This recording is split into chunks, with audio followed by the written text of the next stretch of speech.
I firmly believe that the vast majority of drug-tested powerlifters at the highest echelons of the sport are indeed natural.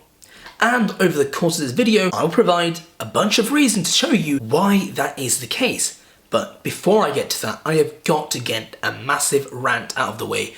If you want to skip that, the chapters are down below, you can skip to the reasons. But if you want to stick around, well, I hope you enjoy.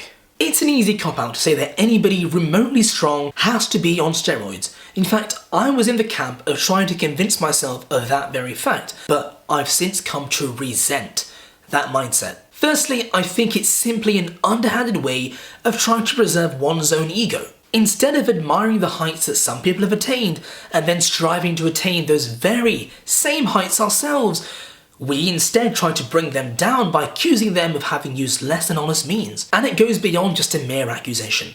Once you tell yourself something enough times, it will start to become ingrained in your worldview.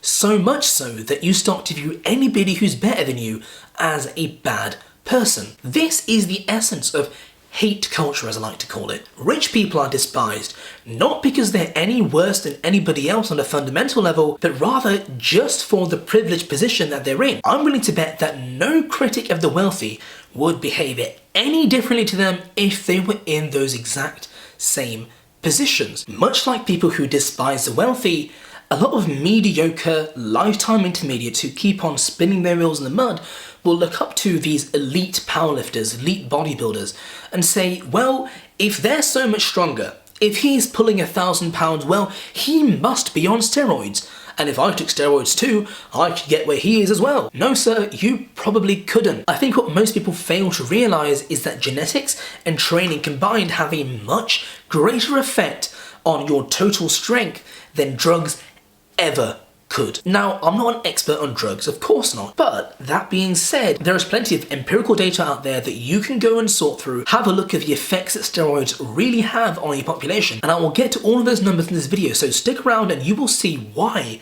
these people are indeed 100% natural. Okay, so that's my rant over. Now let's get to the reasons why these top powerlifters are definitely natural. Looking at Jesus Olivares' monstrous 1152 total, I would forgive you for thinking that he was on steroids because it is such a ridiculous number. But there's a lot you have to look at before you come to that conclusion that he's on steroids. One of these things is the actual effect that steroids have on performance in strength sports. How much of a boost does taking steroids actually give you? How would we even go about figuring that out? Well, thankfully, there's actually plenty of records available on Open Powerlifting, and you can go and search up the untested records and the tested records and put them side by side, and Greg Nuckols has already done that.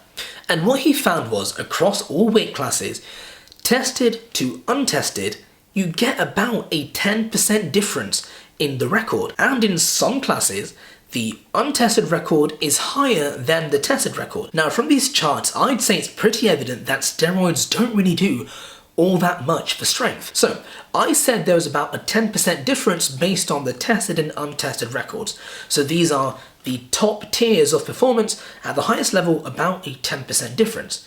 But it won't be a 10% difference for everyone. Some people will respond to drugs better than other people, some people respond worse. So in there is going to be a normal distribution. Now, a normal distribution is something we can use for any type of continuous data, like body weight, like height, like totals. Continuous data with an average, you can use a normal distribution. So a normal distribution has a mean in the middle, and it has standard deviations. Standard deviations basically tell you how spread out the data is. The thinner and flatter a normal distribution is, that means there's a greater range of numbers in that distribution. So more of the population fall across a greater range. If it's really thin, that means most of the population lie within a very, very small range. So that being said, there is a normal distribution in both powerlifting totals and in response to drugs. Perhaps these people who are at the highest levels of natural performance just have a very good response to drugs. Is that the case? Well, let's find out. To look at the highest tiers of what might be possible with steroids, let's look to John Hack, a person who was a very, very strong natural, and then he decided to hop on PEDs and see how far he could really push his body.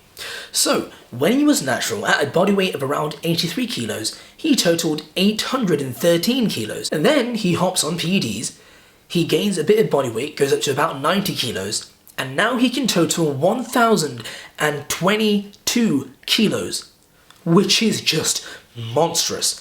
And the increase that you see here is about 26%. So that is a pretty big jump.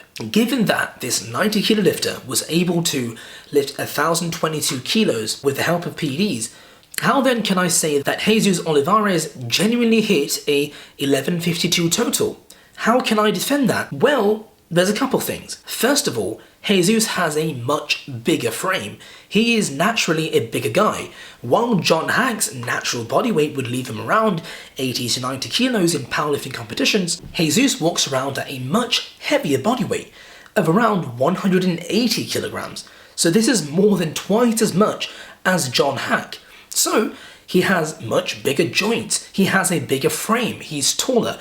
That means he can pack on more muscle. He has more space to add that mass, and he has a higher body fat percentage as well, which may increase his leverages in certain lifts. So if a natural John Hack could total 813 kilos at a body weight of 83 kilos, what is stopping a 180 kilo Jesus from totaling 1152? You have to remember that, as I told you, there is a normal distribution in strength. You will get the average Joe in powerlifting who can total around 500 to 600 kilos, which is pretty good.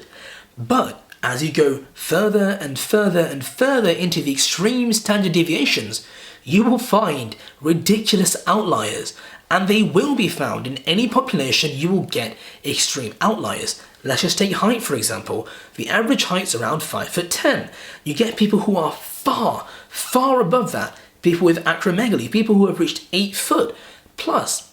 So you get these extreme outliers, and you cannot deny that fact. In a sport like powerlifting, where the talent pool is so incredibly small, there's not a lot of money in powerlifting. There's not a huge reward for competing. You don't get much from it, so why would elite athletes go there? A lot of people might go into weightlifting, which is an Olympic sport. A lot of people might go into other sports like football or American football or rugby or baseball or cricket, any of these things that, sure, they might not require as much physical strength. They might not need your genetics to the same extent that powerlifting does, but they offer such a greater reward. It gives you fame, it gives you money, it gives you popularity. So the only reason you would actually pursue powerlifting is if you wanted to actually test the limits of your strength. So with that being said, as the powerlifting talent pool grows, we should expect to see these younger lifters break heavier and heavier and heavier records, and we should see an almost exponential increase in the maximum strength that humans can achieve. There was a time when Eddie Hall's 500 kilo deadlift was an impossible feat. The powerlifting record was about 460 kilos. Today, many people have pulled 500. Granted, the majority of them have been sumo, and Eddie and Thor did it with suits, but even with that being said, you can see how the ceiling is being pushed higher and higher and higher every single year. And now we're getting these really young lifters, sub-juniors and juniors, who are coming in and absolutely smashing records. There are people out there, teenagers who can squat 300, 400 kilos. It's insane. But it should be expected as the sport grows. And the harsh reality is that a lot of us mediocre lifters with average genetics will find our spaces washed away in the coming years, because right now we can hold our own because the talent pool is so small, but as it grows, it's inevitable that the talented lifters will come in, step in and take the stage. So anyway, I really hope this video helps you to understand that there's a lot more potential out there than you thought. A lot of these people, don't be so quick to judge them and say, oh, they must be on steroids, because talent is huge. Anyway, I hope that helps you. I hope you enjoyed the video. If you did, subscribe, leave a comment, leave a like, all that stuff, share the video, and I'll see you next time. Bye.